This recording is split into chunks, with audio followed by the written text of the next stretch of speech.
everyone doing? You made it. Hello, hello. I see we've got some people watching on Facebook in our Facebook community. If you are open to it, go ahead and put in the chat where you are watching from. And you can include a hashtag replay if that calls to you. How are we looking today? Pretty good? Kind of close in proximity today. Well, thank you all for being here. So the doors are opening. So there may be still some people popping in, but I'd love for you to write where you're from in the chat, whether you're with me in the recording space or you are streaming in, watching the replay, or watching in our Facebook community, which is called, excuse me, which is called the Awake, Free, Expansive Community. Thank you for being on this adventure with me today. Let's make sure you're in the right place. Let's make sure that this workshop is actually for you. So this session today is for remarkable women and bold parents who are feeling stuck. And that means that you're noticing lower energy and some reduced ability to show up for yourself and create deeply connected, loving relationships. So you're having an awareness that there is more for you in this life. I'm letting that sink in for a moment. Are you feeling the vibe of any of those sentiments that I just shared? And I want to acknowledge you because that puts you in the top 1% of individuals who are actually interested in shifting out of a robotic lifestyle, meandering through life on autopilot. So you are choosing to come into deeper awareness. You're choosing to unpack what's not serving you. So let me acknowledge you first and foremost for being here and choosing to really take a risk and kind of get into the unknown and stretch yourself. So what are we going to do today? Let's be clear, we do have an agenda today. And what is also true is that we are going to tune into what is truly present for each of us that are here. As your guide today, I get to trust that if we are not 100% following the syllabus, and yes, you did receive a roadmap that maybe you've printed out or maybe you see on your computer, but regardless, I will be supporting you with that as we move forward. So as we go on this journey, but I want you to know that I'm really here to tune into the people that are present and support you in making sure that you're getting what you need, that you're getting what you called me here for. Because as anyone who's in the healing industry knows, if you are feeling called to write on a certain subject or produce a certain delivery out into the world, then you get to trust, you the healer, you the therapist, you the artist, you get to trust that someone is calling that out of you. Someone is asking for that message. So I really want to acknowledge all of you for being willing to go on this journey today. So if we get off syllabus, it's because I'm following my intuitive guidance and making sure that you get the transformation that you're feeling called to tap into in your life. And so that's really what I'm here for. I'm here to support you in creating what you're wanting. So if we do stay on target, the aspects that I know I shared out in the world that we were going to address are the following. So learn how to stop making your parents' mistakes. Discover 3 keys to shed fear and embody love. Practice the secret skill to get your relationships back on course. And embody 3 ways to shift from upset to calm. So these are if you were magnetized into this workshop today, you most likely came in because those appealed to you. Okay, so who am I? And why should you listen to me? I'm Andrea Luzon, Legacy Liberator. I'm on a mission. I am dedicated to serving 1 million parents in creating deeply connected, loving relationships in their lives with their children, with their partner, with their parents, friends, coworkers. And the way that I support parents in doing this, in being this, is by reclaiming the identity that you most likely disconnected from in your childhood, or as you stepped into partnership, romantic partnership, or into your career, or as you began your parenthood journey. So I support you in reclaiming the pieces of you that might have gotten set aside, or the protections that you created around that innate, authentic you that is underneath all of that. I am the creator of the Awakening Freedom Method, which incorporates energy healing into a multi-session experience that offers support, guidance, and accountability. So the final piece of you stepping into that level of change in your life is trust. So I have found that it's not just about me offering you guidance, or my circle, the program that I have, not just the guidance and support and also accountability calling you forward, but you get to have trust and you get to have courage. So the trusting the process and the courage to actually move forward with maybe the stretches that you give yourself, like how do I really want to behave in the world, that is that there's a lot of like self motivation that happens there. So you get to be courageous and you get to have trust. So I'm always a proponent of making sure that I talk about how all of us get to have a healer in our life, and that could look like so many different things. For some of us, that is a circle, it could even be a mastermind that you feel so seen that your true essence is called forward. You know, it's really pulled out of you in that way. Maybe it's a therapist. Maybe it could be a lot of different things. It could be an energy healer. It could be a coach, someone who you feel is really supporting your self excavation, you know, revealing that true essence inside of you. So I'm always a proponent of just saying it doesn't matter if you don't work with me. I'm going to share with you some of my work and pieces of how I support individuals.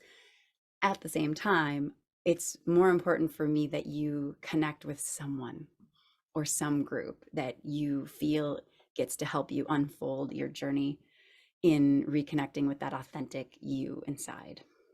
So that's a little bit more about me. So, why did I get into this work? Right after I turned 40, I had a giant panic attack, and it was mostly due to stress. It was due to stress, but mostly because I didn't trust myself. I wasn't loving myself, and I wasn't choosing myself. So yeah. So to tell you more about that, when I was growing up, it was, I feel like I set a lot of myself aside because I wanted to be loved. I wanted to be liked. I wanted to get approval. So, spent a lot of my childhood morphing my rebellious, intuitive, artistic streak to please, to be a part of the tribe. And then in my 20s was when I got to explore my bliss, my intuition, my creativity, really following that guidance, like following that inner compass, finding the inner compass. So my 20s was very enlivening, very empowering. And then in my 30s, I moved back to the Midwest, and shortly thereafter bought a home, maybe a little too much house, bought a little too much home, and then met the man that I would eventually marry. Those two pieces just really brought up, I think, that level of responsibility. It just set me back into all that trauma from my childhood, all of that morphing, like to be successful, to be valuable in the world. It just brought up all the fitting in, and that decade ended with that giant panic attack. So that sparked me coming onto the journey of studying spiritual psychology and shadow work, transformational leadership, and energy healing. And thus, it's like the path took this giant, it's the heroine's journey. And there's time in the dark, and then there's time in the light.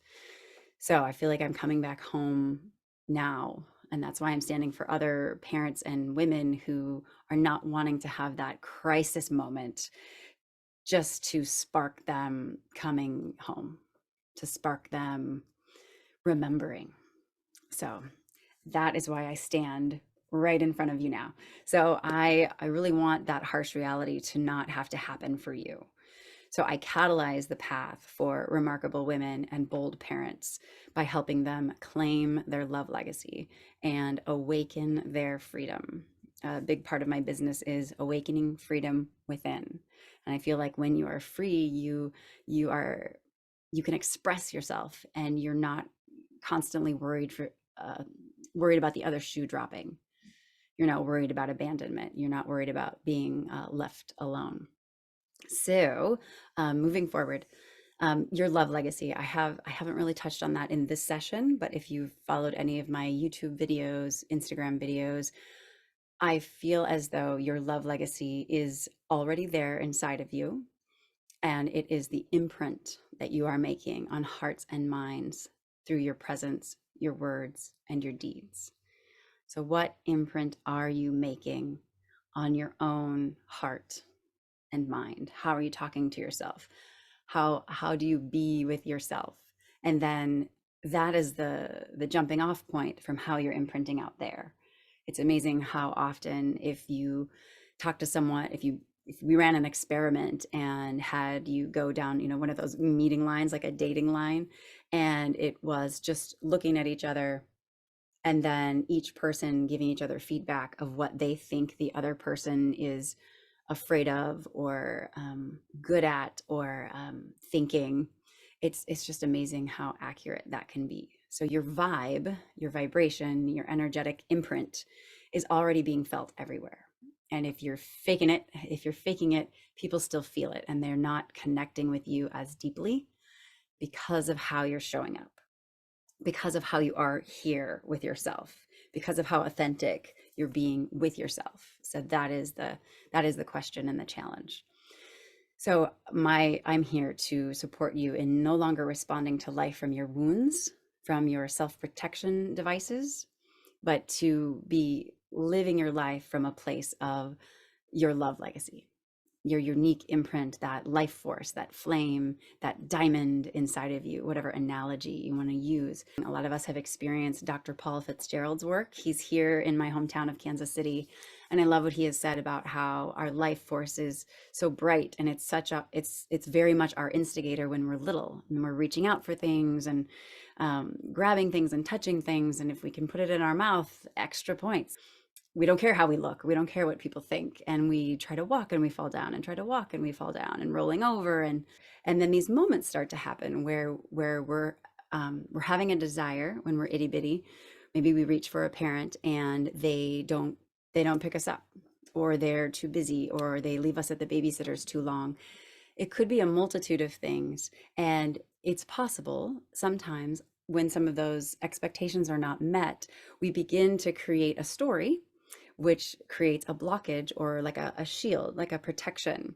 And we start packing on layers over this life force, this beautiful energy. And soon enough, however you're behaving now in the world, if it's ever in a way that you're not proud, or if it's ever in a way that you would like to shift, my belief is that it's most likely because these emotional blockages that happen when our expectations aren't met, it's really these shields. I often talk about the protective personas that we have. So our self-defense mechanisms, or some people like to say the inner critic. So these aspects of us show up because we're not wanting to have that experience again. Our ego is saying, oh gosh, this moment right now that you're in feels so much like when this happened when you were young. I don't want you to have to go through that again. I want to keep you safe. So therefore, we're going to respond to life in this way. So the question is that still serving us? When we respond from the wound or from the self-protective device, is that truly amplifying our relationships? Is that creating self-love, self-trust, and self-choice? So that is the question. And it's coming back home to the love legacy, like taking off those protective layers, that's really going to serve us on our journey. That is my belief, and that is what I stand for. So let's get real about our starting point. I love how our timing is just so perfect, and I will bounce back and forth from the Facebook community to here to look at your responses. But let's get real about our starting point. So, who feels triggered from time to time and then behaves in a way that they're not proud? Who here is ever behaving in a way that you're not proud of? If this pattern is ever a part of your experience, then please write triggered in the chat. So we're just becoming real with our starting point today. Are you ever triggered? Okay, if you never experience this and you're always calm as a cucumber, then and you respond to life exactly as you hoped you would, then I would love for you to write calm as a cucumber in the chat. And if you're watching the replay, put a little hashtag replay there so I know that so I can just check that after the fact. Now, if you have a different experience in your life than the first two I recommended, triggered, you have some patterns that you're wanting to shift, or you're calm as a cucumber, you always respond to life exactly as you intend. Then if it's not either of those two, then write a little bit in the chat, whether you're with me on Zoom or you're in the Facebook community or you're watching a replay, then write a few words about the patterns, about your patterns, about what you're feeling called to shift. And like I said at the beginning of this workshop, that if we evolve outside of the syllabus, then it's because I'm tuning in with you and what you're calling forward today, what you really want to shift. So go ahead and allow yourself a few moments to write down any patterns that you're feeling called to change in the chat, because none of us can be 100% behaving in way we can't be 100% triggered. I mean, I suppose you could be, but I don't think that your poor heart could handle it. That would be a lot of stress if you were triggered all the time, and yet also cool as a cucumber. It's like, are you awake? Like, are you in there if you're constantly just totally chill and totally responding to life as you envisioned? So if you're in the middle, which most of us probably are somewhere in the spectrum, cool as a cucumber, triggered, then go ahead and write what that is for you. And I will check if we've got responses. Okay. Okay, great. Both. Yeah. So I experienced both of them, but I experience being frustrated with how everyone else responds to me. I hear that. I hear that. If you have been here before, you know that my story involves, I have a son that is neurodivergent. He is on the ADHD spectrum. And so oftentimes, even when he wants a certain result, he cannot seem to put his ducks in a row to create the scenario where he gets the ice cream. Like, let's say we have to go to a shop and he's currently naked in the house. Him, putting on pants and a shirt and maybe shoes to get out the door to go to the ice cream shop. It's like the lining up of the 2 + 2 = 4 is not, it's not happening for him. And so I have often found that in the past, I have found that my son is my stressor. And whereas when I am really able to get underneath that, then it really does typically open up a new layer of possibility for me and for our relationship. When I can see that it's more, when I lower my expectation, when I am understanding that he is, a divine expression of love all on his own, and with his humanness, with those self-protective tools, he's doing the best that he can, that it really melts away me feeling like he is a stressor or his behavior is a stressor. It really shifts it for me. So I'll see if there's more in the chat here. Okay. All right. So we are getting to move on a little bit. I haven't talked. So I told you a few of the bullets that we were going to approach as we came into the workshop today. And so I want to let you know that I help remarkable women and bold parents shift from fear to love. And I do this through a 3-step process: vision, release, align. So envisioning the life you want, releasing the blocks that are keeping you from creating it, and then aligning your actions and your commitments to create the life that you desire. So just to run an experiment to kind of spell it out for you more clearly, envision something you want to do this summer. Envision something about your summer. That's where we are as we're recording this. Envision something that's coming up in the coming months that you are looking forward to and that you want to create. Maybe it's a camping trip. Maybe it's going to the pool more often, or maybe it's reading a book that you have wanted to read for a while. I'm thinking of some of the summer things I want to create. So just hold one of those in your mind. So this is part of the visioning. This is part of looking at what I desire. What do I desire in my life? So I'm seeing it. I'm seeing myself reading, or I'm seeing myself at the pool watching my kids swim, or I'm seeing us camping and I can smell the fire or the roasting wood. Regardless. Okay, so then what do you get to release to create that vision? Is there something that you have been saying is keeping you too busy to plan it? Or is there a feeling that maybe of overwhelm of planning it? Maybe there's a story of lack around money, around the fees of the campsites or the fees of the pool. Or maybe you have a relationship with time. You get to release a relationship with time about the not having time to read. So, or you're too busy to go camping, or there are too many house projects to go to the pool. Totally sharing my stuff with you right now.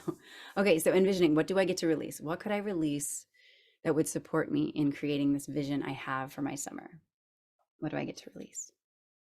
So, sitting with that for a moment. And then the last piece is, how can I align my actions and commitments to follow through with this vision? So, how can I align my actions and my commitments? Just think of one action you could take to move yourself towards the piece that you selected. What is one action? Maybe it's calling the pool to get the daily fee question answered. Maybe it's going to the store. Maybe it's buying a new swimsuit. Yeah, so calling the campsite that you want to go to and asking what weekends they have spots available.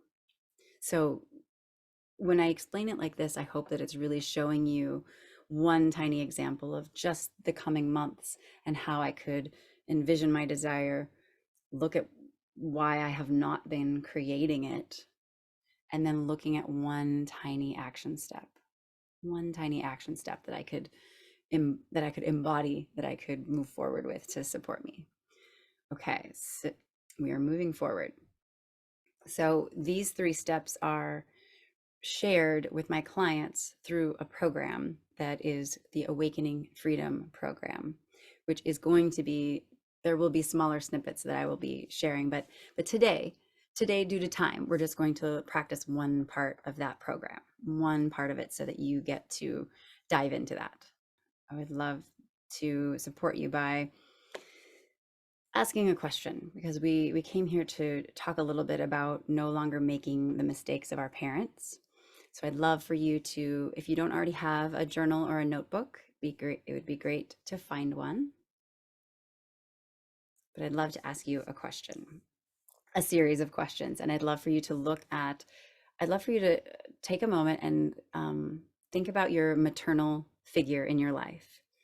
Think a little bit about her, like bring an image of her up to your mind. We get to together unpack a little bit of how our parents' ways of being, behaviors, patterns, thoughts, beliefs could be living through you, through your life right now. So holding her, and it could be a grandmother, it could be an aunt, it could be a parent, but look at what the feminine, the person in your life who identified as feminine and who was the dominant presence in your life. So my questions are, what kinds of things do I say and believe that my mother figure said and believed?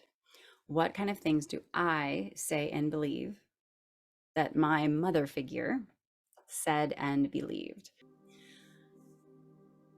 My mother's probably watching or will be watching the replay, but I'm going to go ahead and share. I remembered looking at my mother's art. She had sketchbooks, she had watercolors that were framed. I believe she also painted in other modalities, other mediums. I think the right word is mediums. And I remembered asking her, why don't you share them? Why don't you put your artwork out in the world. And interestingly, I've heard this from another artist, and it may or may not be true. It may or may not be true. And that's the story was, or her belief was, if I begin to express myself in this way as my form of work, then my art will become work. And I don't want it to feel like work. Is that true? So is it true that if your favorite form of artistic expression is how you get paid, then it will feel like work, and you don't want it to feel like work? That would change the expression for you, and you wouldn't want that. So is it true? Or are these things that they say that your mother figure said, is it true? Who do I become when I believe these things? Who do I become when I believe these things? The last part is, how might my life change? How might my life change if I was no longer able to have these ideas in my thoughts or my language? Because I'm reading above. Thank you for your replies. So I'm seeing a response here. The energy of my mother not doing things for herself. So if she did do something for herself, she considered it selfish. And as long as she didn't do anything for herself, she believed that she was not being selfish. I'm totally tracking that. Yes. How would my life change? It would feel like freedom. Yes. Yes, yes, yes, yes. Perfect. Thank you so much. And now, okay, I'm tempted to unpack mine a little bit, and I hope you can hear me. Let me know if the music should be up or down. It feels loud for me, but it usually doesn't end up being loud for my viewers. So I'm noticing that has a little bit to do with my belief that I can't come forward as an energy healer and parent empowerment coach in my joy, because work shouldn't be joyful.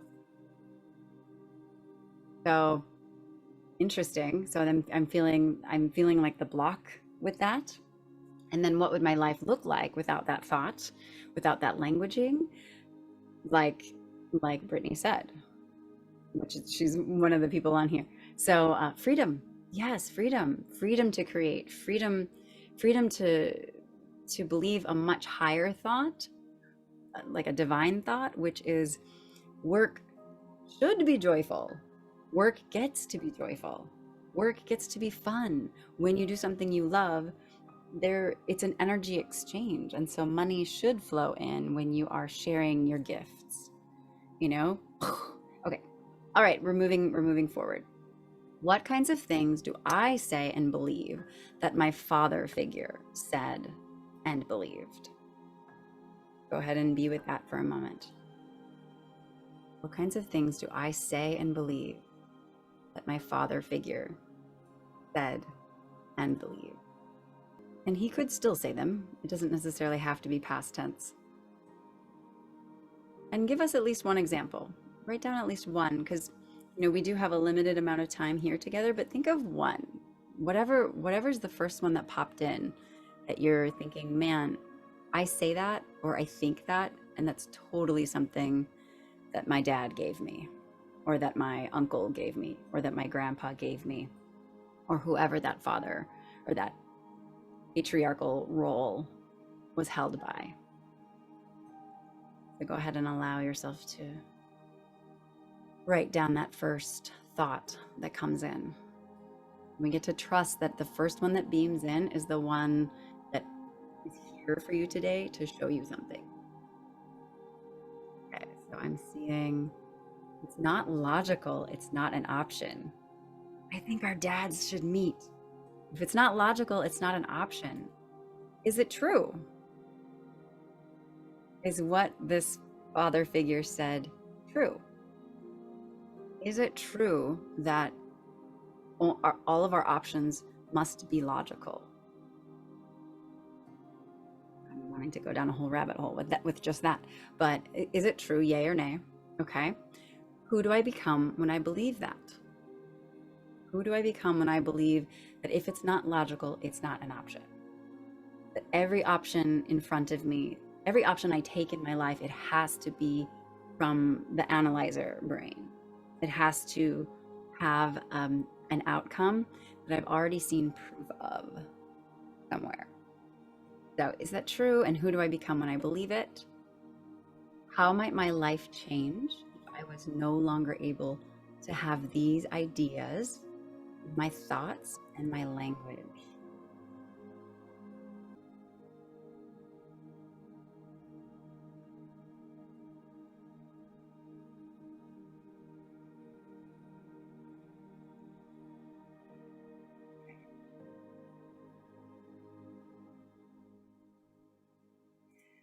So, if you've been here before, you've heard this question before.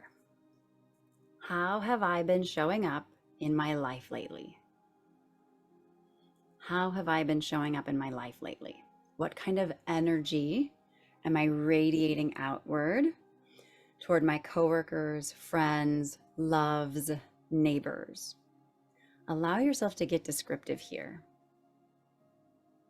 How have I been showing up in my life lately, in my relationships? What kind of energy am I radiating outward to my coworkers, friends, loves, neighbors? Go ahead and write your answer in the chat. Be real. Be real with yourself. This is our growth trajectory right here together.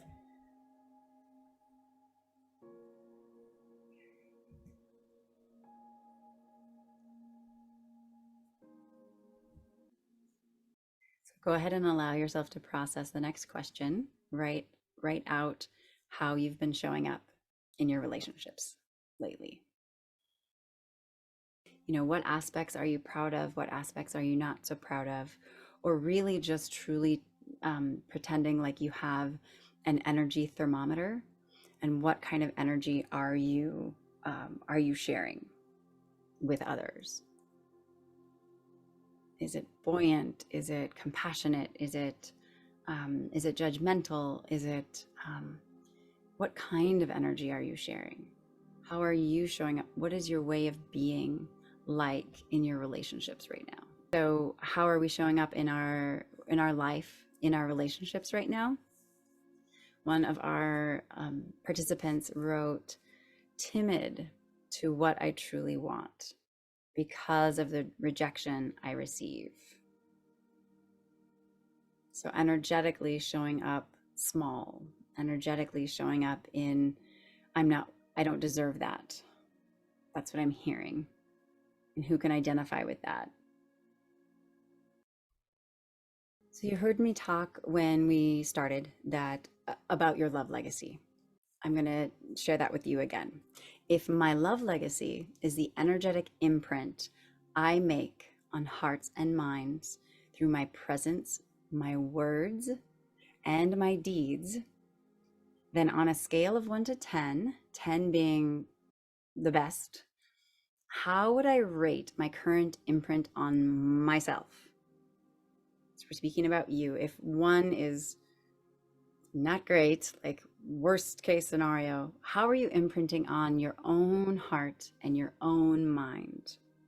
10 is like out of this world. I am my very, very best. When I'm talking here, when I'm having energy towards myself, it is totally rockin', is a 10, and it's leaving a lot to be desired in number 1. Like pretty bad. It's crappy, it's self-critical.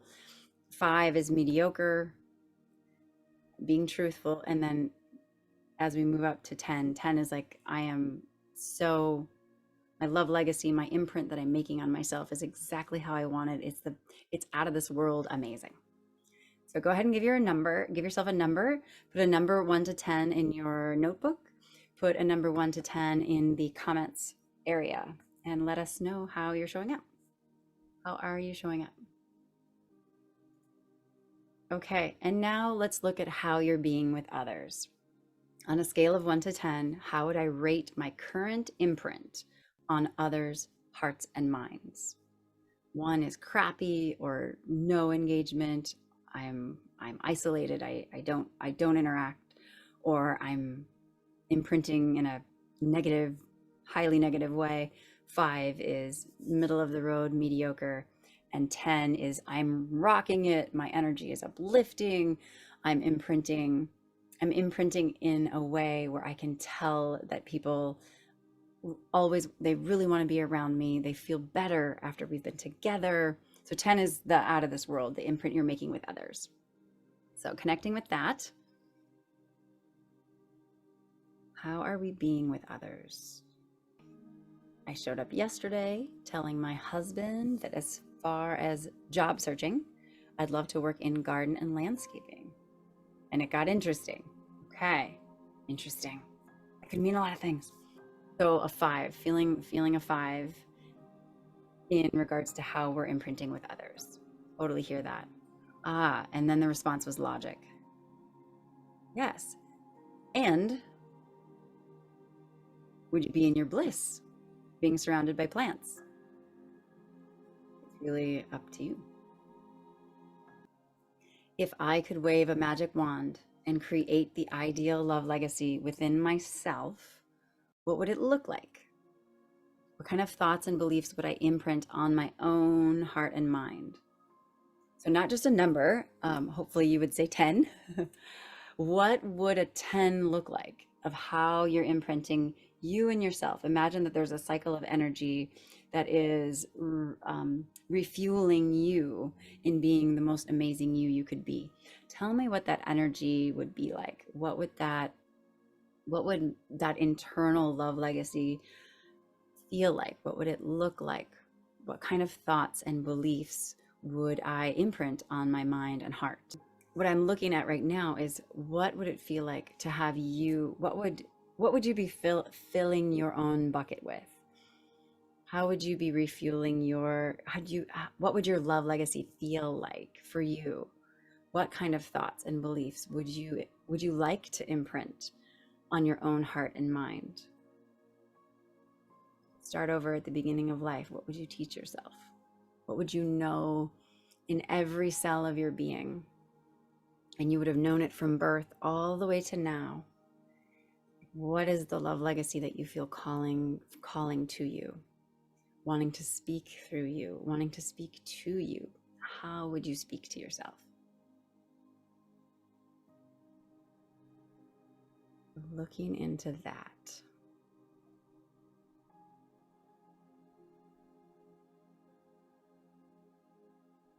Okay, with the same wand, I create my ideal love legacy with others. What does it look like? How does my fully actualized self show up in my relationships? And how do I make others feel? Sometimes this almost supports us more about our own love legacy towards ourselves, because oftentimes it's easier to think of how we would love to show up for others, how we would love to be perceived by others, how we would love to make others feel, and then we can turn that around and then feel those same gifts within ourselves. As we begin to understand the imprint we want to make out in the world, we can start to see more clearly how our natural imprint works and how we get to start here, and then it emanates out naturally. So sometimes facing out and being of service can really help us dial into our unique gifts and how we get to be with ourselves, because we want that for others. I will paste that question in the chat for you.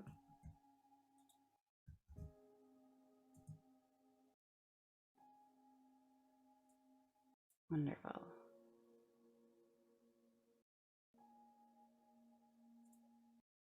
Okay, and I'm seeing some responses, so here we go. All right, to love and accept myself fully. So for the self, I'm sure everyone can hear that in the self. So some response is, what I'm hearing is to love and accept myself fully and know that I am enough and do not have to change. But if I could see everyone in all the replays, I'd love to see a show of hands. Who is that landing for? love and accept myself fully and know that I'm enough and do not have to change. And then also, I just want to be me, love myself, and flow will follow that. These are some wise shares here. I just want to be me, love myself, and flow will follow. Ooh, I like that. Flow will follow. So then with others, I want to unit with like-minded. Oh, I want to unify. I want to unit with like-minded women in creating unity and healing modalities to bring to the world. Yes. Unite. Unite. I want to unite with like-minded women in creating unity and healing modalities to bring to the world. Yes. Outstanding. That sounds so beautiful. Yes. Okay, so that was creating love legacy out in the world. And how would you like those people to feel? How would you like to show up in your relationships? So is that same, like you want other people to experience their own self-love? So you're showing up as compassion, you're showing up as you said, unity. So there's a united energy around you. This is your love legacy, is that we are all united. We are all love and loved and loving, lovable. That's what I'm hearing. So yes, okay. I want to inspire people to love and be themselves. I am feeling that vibe so clearly, because yes, this is where we get to go as a people. I truly believe that. Truly believe that. Okay, moving forward, what is a sensation? Sensation. So what is a sensation? A feeling, a way of being I want to embody and emit or radiate into the world. What is a sensation? A feeling. Try to keep it to one word or two words or three words or less. What is a sensation, feeling, or way of being I want to embody? Like I want to lock it in so hard that it just beams right back out of me. Like it's so solid inside me that it radiates everywhere I go. I'm going to place this question into the chat for everyone.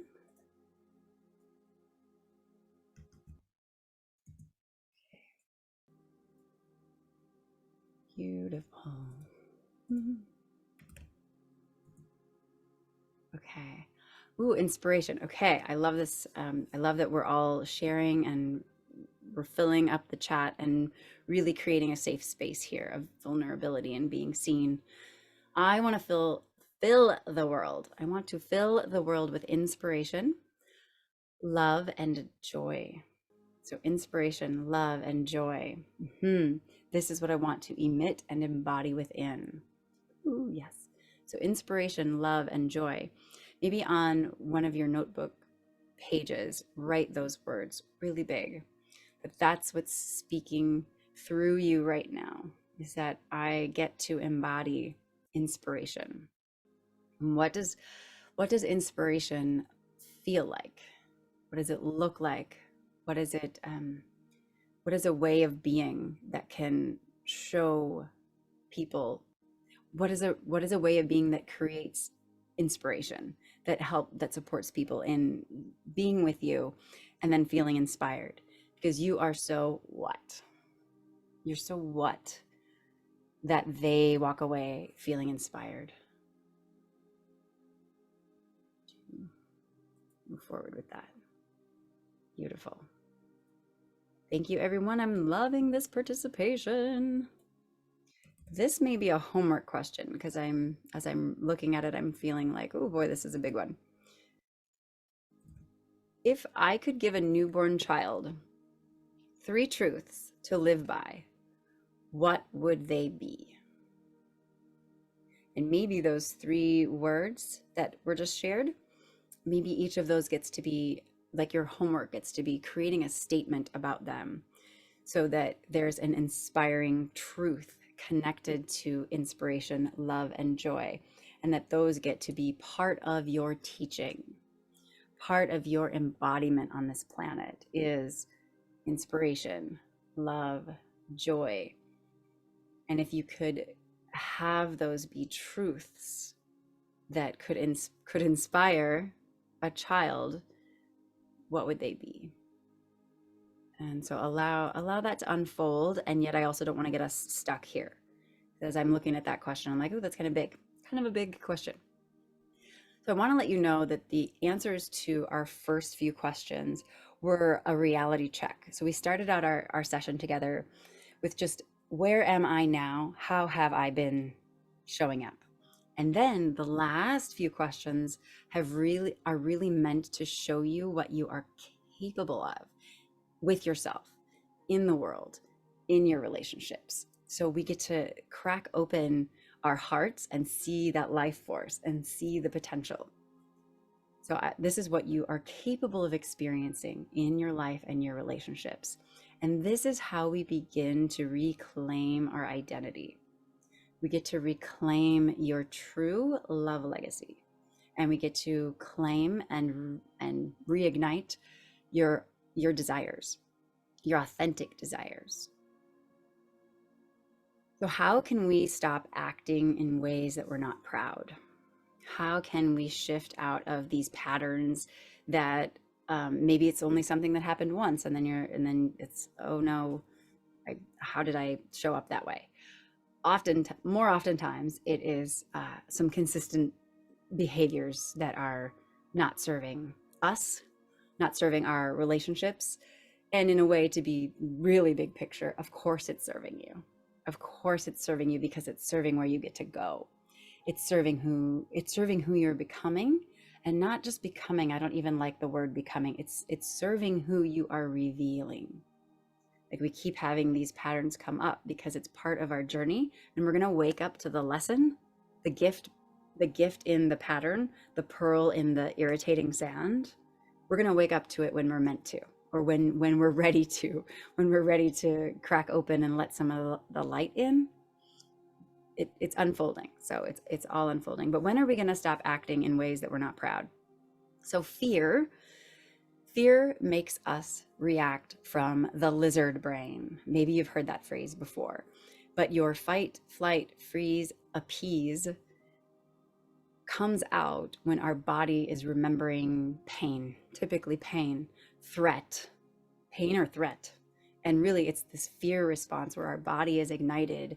The fight, flight, freeze, appease is kicking in, and we have lost connection with our real power and our divine logic and our compassion. Can you hear the difference in that? So what we're creating together is unlearning that fear response, and it requires practice. So we're unlearning this trigger response, situation, responding from my protector and my woundedness.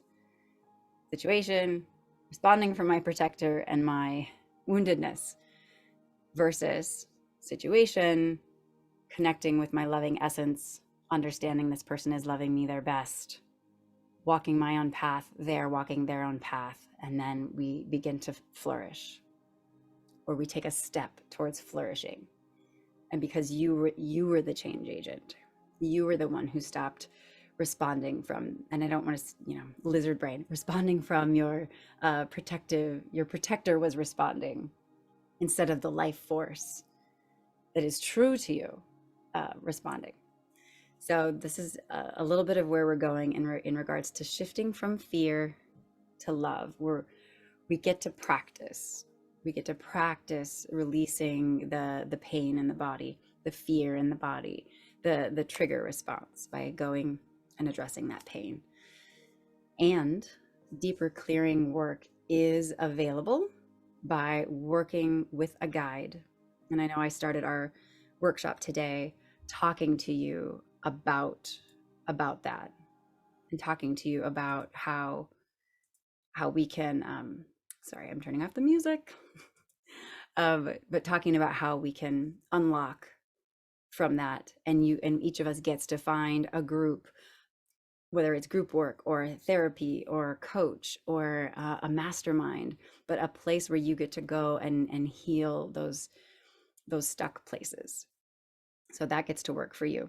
I'd love to see in the chat, how do you currently like to calm your nerves, your fears, your reactions? Do you have practices that support you in shifting from the lizard brain to your compassion, your divine logic, being fully present, your authentic self? What is your, I'd love to hear from everyone.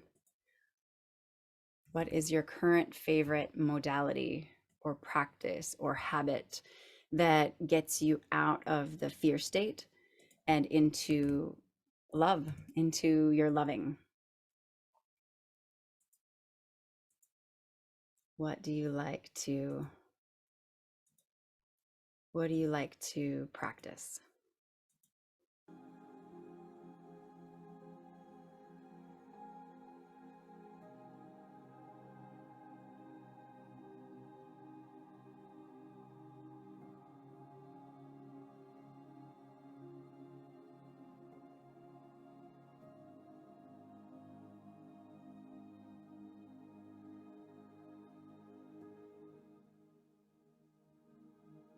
Okay. Oh, lovely. Okay, so we're getting some feedback on some of those truths that we would like to teach a newborn child. So I'm going to read these out loud to everyone. You are created perfectly. Stay loyal to your truest self-expression. I felt a well of emotion right there for a second. Whew. I'll take a drink of water. If you ever feel lost or broken, take it as a message whispering to you that you have broken your loyalty to being your perfect, truest self. Wow. I'm going to read that again. If you ever feel lost or broken, take it as a message whispering to you that you have broken your loyalty to being your perfect, truest self. And love yourself. There is no one like you. Love yourself. There is no one like you. It's got us, yeah, starting with self-love. You know, we solidify and then we emanate. Solidify, emanate. And as far as practices, I see breathing. Yes, absolutely. Breathing. I'd love to offer the four corner breath. I know those of you who've been here before have definitely heard me talk about inhaling for 4 counts, holding the breath for 4 counts, exhaling for 4 counts, and holding for 4 counts. So inhale for 4, hold 2, 3, 4, exhale 2, 3, 4, hold 2, 3, 4. Inhale 2, 3, 4. Hold 2, 3, 4. Exhale 2, 3, 4. Hold 2, 3, 4. That is a beautiful modality. I would also love to share with you. I'd love to share with you thumb tapping. So you take your thumb, I often use my thumbnail and push it into my middle fingers. You can kind of do this anywhere, like, you know, you can, however your hands are, behind your back, in front, at your sides, and breathing. So I find that the physical touch aspect supports me to breathe. Just coming back to the breath. Like I feel like this little touch here supports me in it, just simply saying, breathe, oxygenate the brain, bring the brain back online. So I call that thumb tapping. That's your second option. So we talked about 4 corner breath, also talking about thumb tapping. And I'm sure you have seen me show you before the somatic hug. I'm not even sure if he calls it that, but Dr. Peter Levine talks about somatic experiencing. And let's see how far I can back up here. So you take your right hand, this might be flipped for you, but you place it on your left, like, bra area for women, but not in your armpit, but down kind of in line with your chest. So that's And if your heart is pounding, or if you had too much caffeine, you might feel you should feel your heart kind of like thumping against your hand, your palm. And then take the other hand and just place it anywhere on your shoulder.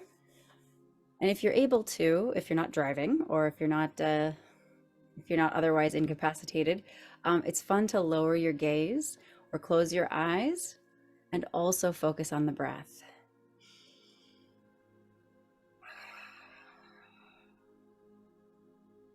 And allow yourself to take at least 3 or 4 breaths. And I find that accompanying this somatic hug with saying to yourself, I've got you. I've got you. Even if you're just saying it inside your head, I just find this extremely supportive. So 3 ways to calm yourself, to shift from upset to calm, to shift from fear to love in a moment's notice. I love all 3 of those very much. So thank you for exploring that with me for a moment. And I know that earlier I talked to you about vision, release, align. 3 pieces to the program that I offer my clients to support them in shifting from fear to love, to create deeper, more deeply connected, loving relationships in your life. This is the journey. So I wanted to, if you do happen to have the workbook in front of you, maybe this is a moment where I screen share. Hold on. Give me a moment.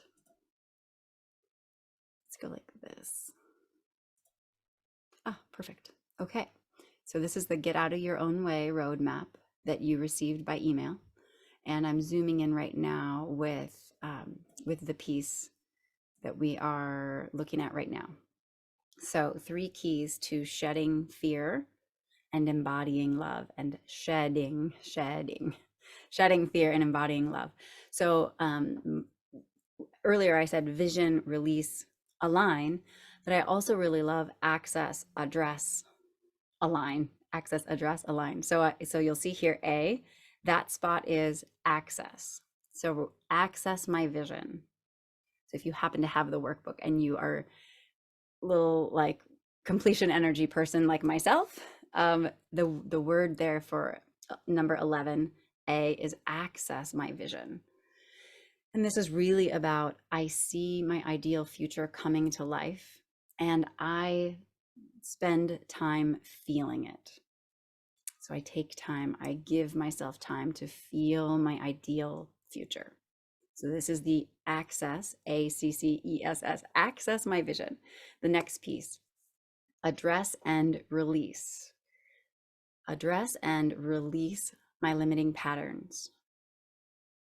And this is often where coaching and or therapy and or counseling and or group work, transformational leadership programs, but the limiting beliefs are really oftentimes what is keeping us from the vision, maybe even keeping us from having some quiet time and feeling into the vision for our life.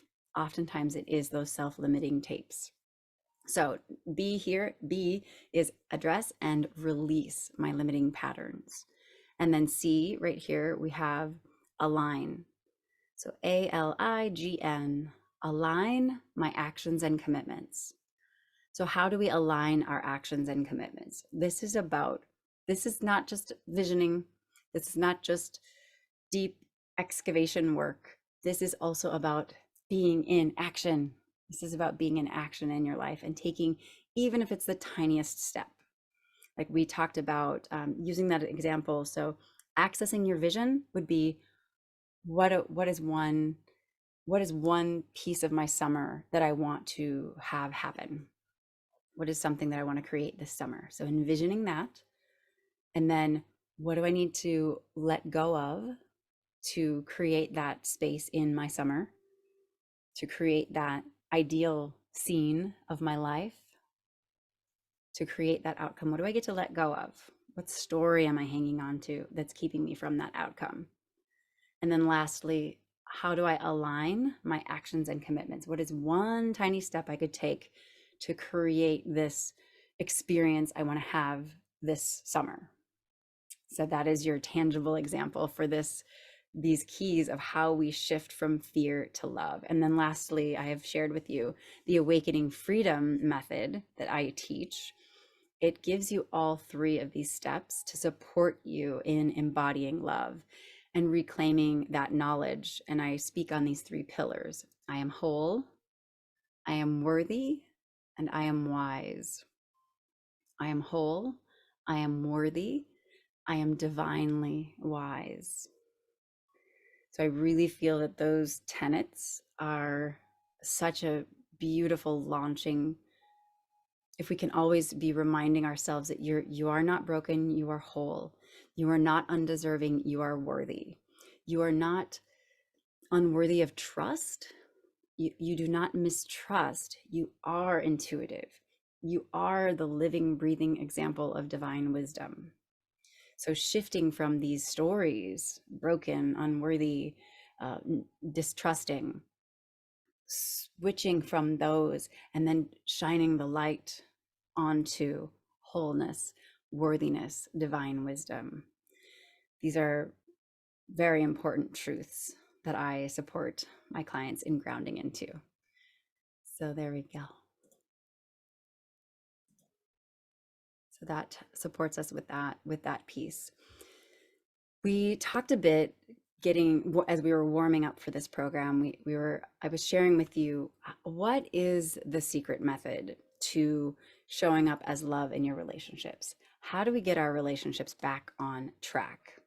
And if you've been here before, you've heard me talk about giving yourself CPR. You get to center yourself. You get to prioritize, and you get to restore responsibility.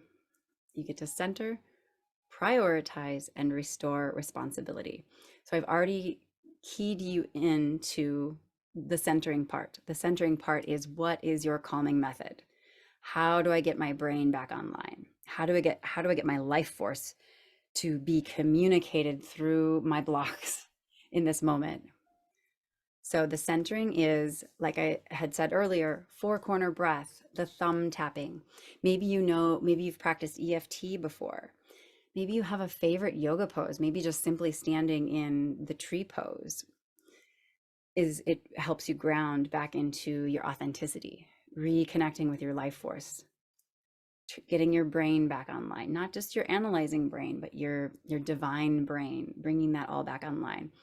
Some people like to tighten muscles and then relax, and then tighten and then relax.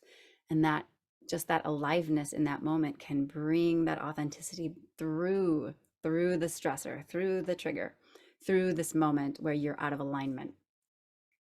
And then whatever is your favorite self-care routine. So the centering piece.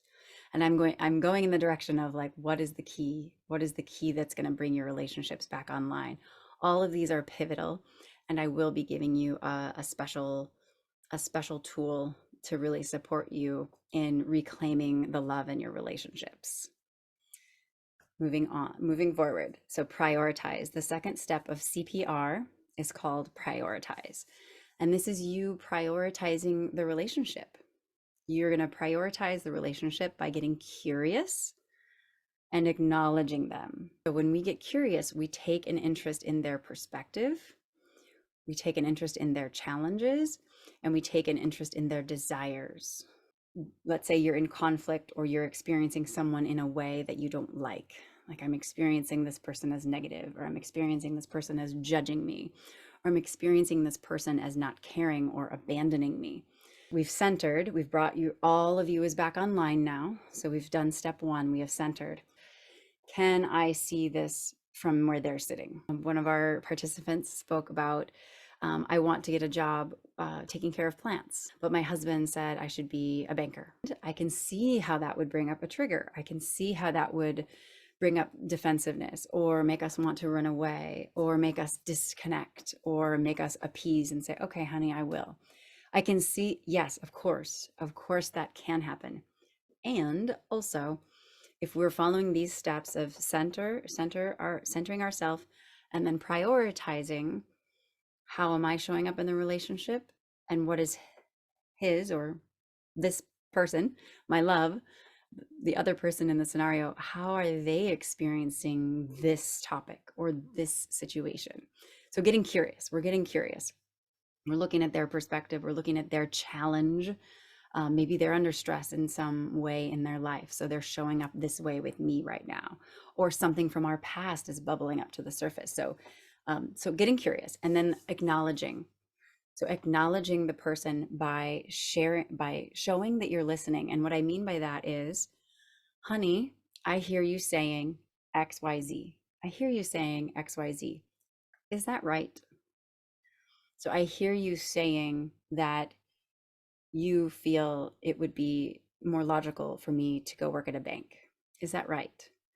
And simply by you saying that gives the other person an opportunity to say, well, that's not really what I meant. What I meant was that, wouldn't you rather be indoors in air conditioning when it's 95 degrees out in the summer? So that, see how that's like completely different. So we do not move on in that part of the conversation, the acknowledging portion. We do not move on until there's an agreement that you've heard each other correctly. Because when you repeat exactly what they said, or when you say, I'm hearing, or you can even say, I'm hearing you say that you don't want me to work at a gardening store. Is that right? And not adding anything else, just repeating in different ways what you heard them saying. So this is interesting because it's simply showing them that you're hearing them and also supporting them in hearing what they said to you and having an opportunity to reply with, actually, what I meant was that I want you to be safe and not get your finger chopped off with gardening tools. So what then that really gives them the opportunity to come back to you with what their truth is, and they will most likely even end up revealing why they said what they said. I want you to be in air conditioning. I don't want you to be too tired when you get home. Like it will really support the other person oftentimes in unpacking why they are showing up the way that they're showing up or saying the words that they're saying. So now we get to also another piece of this growth and opportunity in our relationships is that we get to restore responsibility. And some of you have heard me say this before, but a great way to restore responsibility in our relationships is by clearing something in the relationship that has been weighing us down. I'm going to give you three things. The third piece of CPR is restore responsibility. And this is about clearing. So restoring responsibility equals clearing. So we're clearing something in the relationship that has been weighing on us. Three ways you can create this for yourself and your person that you're wanting to improve the relationship with: child, spouse, romantic partner, parent, friend, neighbor, coworker, all the things. Complete an action step. My first opportunity for you is to complete an action step that is important to your vision for the relationship. Or maybe you don't, maybe it is something that is agreed on, that the vision for the relationship is something like this. Maybe it's something the two of you discussed, or maybe it's something that you have for the relationship. It could be something that they have had for the relationship. And then maybe you want to talk about that because maybe that isn't an action that you're going to be completing. And that's okay. But my first offer to you in improving your relationships on this restore responsibility clearing area is to complete an action that has been weighing on you. And many of us in the self-help, self-healing area, we know that when things have been hanging out on our to-do list for a long time, like maybe, and it could be so many things, but it takes up energetic space. It's weighing on your mind, it's weighing on your heart, and it's bleeding out and showing up in your energy. It's showing up in your relationship. So my offer to you is to complete an action to restore responsibility and clear something that's weighing on you. The second piece is, I call this I messed up. So number 2 under restore responsibility is I messed up. Okay, so I have a clearing conversation with myself or someone else. I stand in my responsibility. So again, with yourself or with the other person. I messed up, Andrea. I said I was going to, send out a reminder for this workshop 10 minutes before we started, and I see that it didn't happen, and I get to come into relationship with that way of showing up. That's an example. And that reminder did go out. But anyhow, okay, so I have a clearing conversation with myself or someone else. I stand in my responsibility for my actions or my way of being. So way of being is like I was being rude, or I was being crabby, or I was talking down to you, or I was, yeah, so way of being. How were you showing up? So it can be about actions, or it can be about how you're being. Yes, like your tone, your energy, your aloofness, perhaps detachment. Maybe it's maybe you were being clingy. It could be so many ways of being. So then I recommit to who I want to be in the world. So there is no blame here. Clearing conversations do not involve blame. And you don't even need a response from the other person. So let me give you an example. I realized I was showing up this way. I realized I was using a snarky tone of voice when I asked you if you picked up the kids today. That is not who or how I want to be. That is not in line with my values, my intentions, or the love legacy I want to imprint on myself or on you. So I feel like that was not my true self that was showing up for you that way. And that's not who I want to be. I'm sorry. I love you. Thank you for hearing me. In the future, I am committed to being or doing XYZ, ABC in our relationship. I deserve to live my values, and you deserve to receive that from me. So kind of let that soak in. This I messed up or clearing conversation. Having it with yourself or having it with the other person. This is how I acknowledge that I was showing up this way. That is not in line with who I want to be in the world. I'm sorry. I love you. I'm not going to, I'm recommitting to being this way instead going forward. And I deserve to live my values, and you deserve to receive my true values from me. I'm sorry. I love you. Yeah. Hug, kiss, all the things, whatever feels right after that. Okay. And then lastly, the third option in my teaching from the CPR method is called I made up a story. I made up a story about your words, actions, and now I am feeling XYZ. But I like to just call it I made up a story. So we have commit and we have complete an action, we have I messed up, and then we have I made up a story. So I made up a story about your words or actions, and now I am feeling XYZ. Do your words, actions mean what I made them mean? And this one is a little more feedback oriented because you are letting that person know where you went, like what wounding story you might have gone to when so and so showed up this way.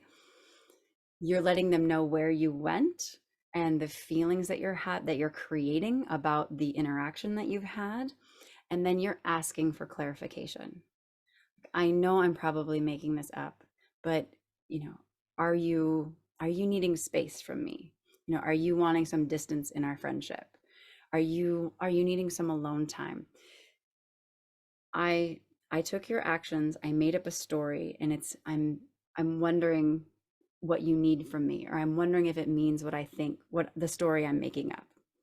So this takes practice. This does require practice, this way of, because it's not accusatory, but you're also letting someone know the journey, the internal journey that you've been experiencing, and you're asking for clarification. So yes, this takes practice. For example, honey, when you say you will get bananas from the grocery store and you keep forgetting, I make up a story that you don't listen to me. I start feeling like you don't care about my needs. Is it true that you don't care about my needs? Okay. And as long as you are in your loving, communicating where you're coming from, then this is something that you get to practice in your relationships. So I'm really connecting with how do we get to communicate, be vulnerable, and communicate our where we're coming from in our relationships to really deepen our connection and our love connection with others, our love connection with ourselves, because we're staying true and authentic to ourselves. So I'd love to know how any of this is landing for everyone. I know that was a little bit of a that was a deeper dive, but I feel that the CPR method is really the secret sauce to supporting you in coming back into your integrity, back into your power, and really standing strong. Like we were talking about that, we could even energetically say your cord of light, filling that with love and integrity and power and intimacy and stepping forward in our relationships in this way. I am centered in this moment. I am prioritizing the relationship. I'm prioritizing my desire for what I want in my life. And I'm restoring responsibility by standing in my truth as I reconnect with this particular relationship and what's happening and what's going on and how we're doing. So let me know if that works for you or what you're feeling right now. I am going to paste into the chat for those of you who have been here with me the whole way. I'm going to tell you a little bit about a prize that I have for you. And I'm excited to share it. And basically, so this is a free giveaway. You get to register to win the drawing for a free $150 energy alignment session. So go ahead and click that link and register to win that drawing.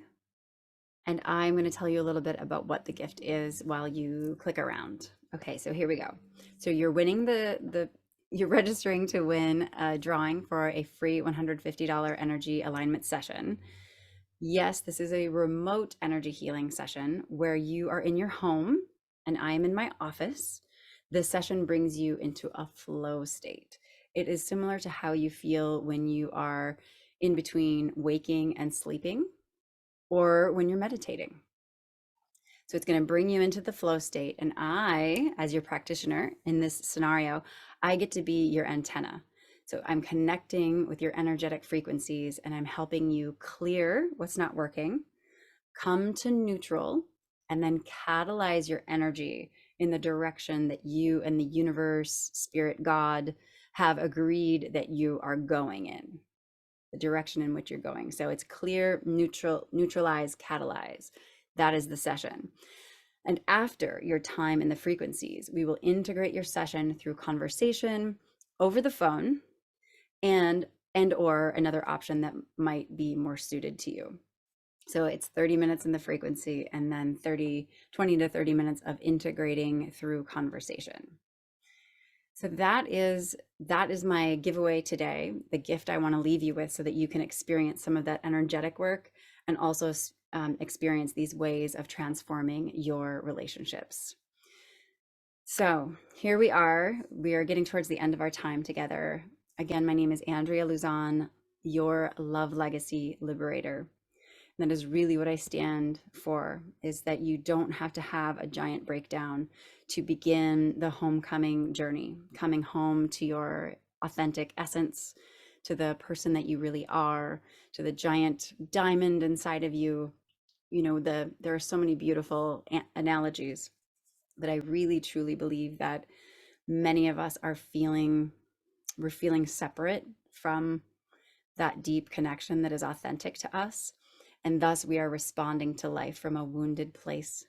So I truly believe that it's the coming home to your innate essence, to your passion, your purpose, and your power, your wholeness, your worthiness, and your divine wisdom, that is what supports you in transforming your relationships to that deeply connected, loving relationship that you're craving, that you're wanting in your life, and that the people around you deserve and want as well. and that the more authentic we become, the more alive in our authenticity we become, the more that gets reflected back to us, and the more evidence shows up that that connection is intimate and passionate and powerful and purposeful. Thank you so much for attending today. It has been truly my honor to serve you. Every time I do a workshop, I definitely grow more as a healer, as a coach, and I really honor this time that we've had together. Do register for that session, and I look forward to coaching you next time.